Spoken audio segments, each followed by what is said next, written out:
Parágrafo 7º do artigo 4º cuida da homologação. Ele diz que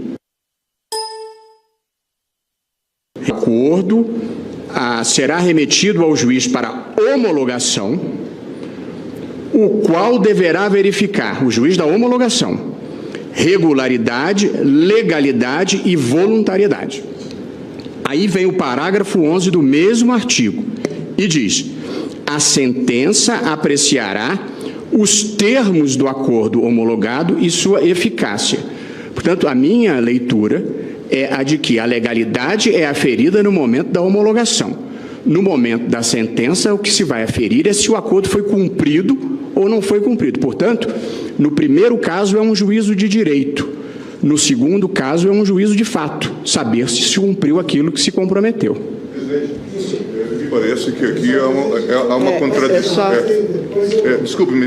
É porque ele que estava com o voto. Obrigado. Então. A mim me parece que há aqui uma contradição, porque o argumento que o eminente relator e aqueles que o acompanharam vinha defendendo é de que aqui se trata de uma medida semelhante a uma medida cautelar, um juízo de delibação, como chamou o ministro Lewandowski. Agora, na premissa que defendem agora o ministro Barroso e o ministro Fux, aqui já temos uma decisão com trânsito em julgado, quer dizer, que vincula o colegiado.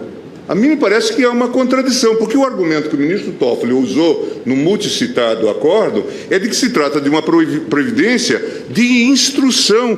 Por isso, deferir-se-ia ao relator. Agora, se esse argumento deve ser aceito, então, com maior razão, a decisão tem que vir ao plenário.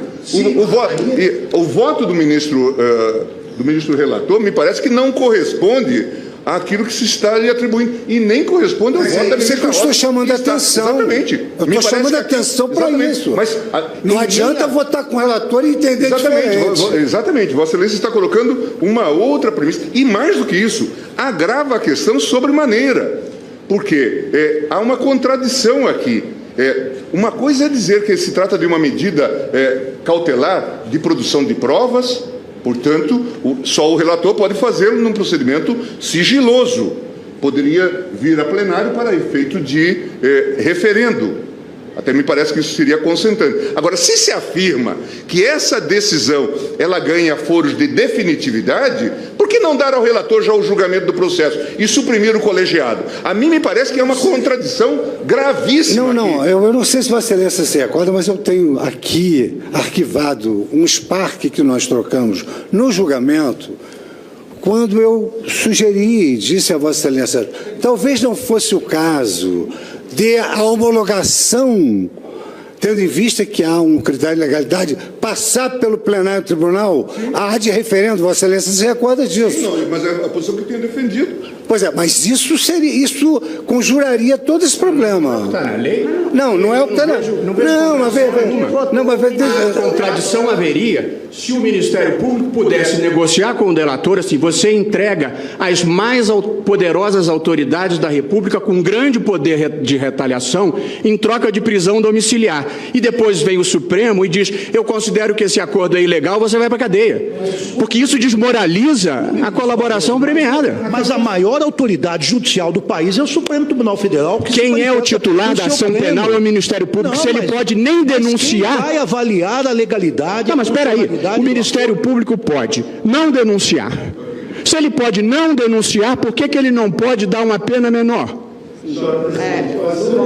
Presidente, confesso que nunca vi o Ministério Público apenando quem quer que seja. Quem apena é o Judiciário. Mas é porque é uma justiça. Eu falei isso no começo.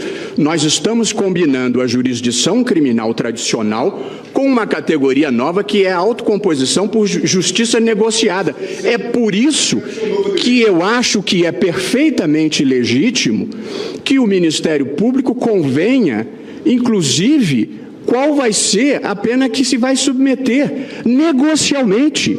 Esse é um negócio jurídico.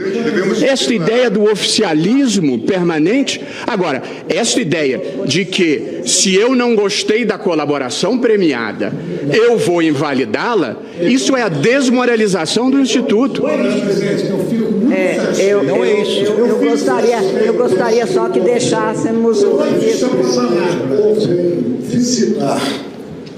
a legislação de regência.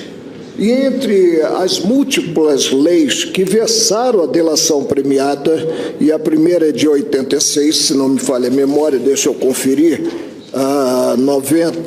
temos de 86 a 7.492, a mais explícita que tivemos quanto à atividade a ser desenvolvida pelo Ministério Público e pelo magistrado é a Lei 12.850 de 2013, a lei que versa e define a organização criminosa e dispondo sobre a investigação criminal.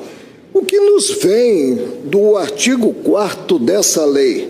O juiz poderá, a requerimento das partes, coloquemos aqui como parte o Estado acusador, que é parte no processo crime, conceder o perdão judicial o juiz, reduzir em até 2/3 a pena privativa de liberdade ou substituí-la por restritivo de direitos daquele que tenha colaboração efetiva e voluntariamente com a investigação e com o processo criminal, desde que dessa colaboração advenha um ou mais dos seguintes resultados. E prossegue a lei,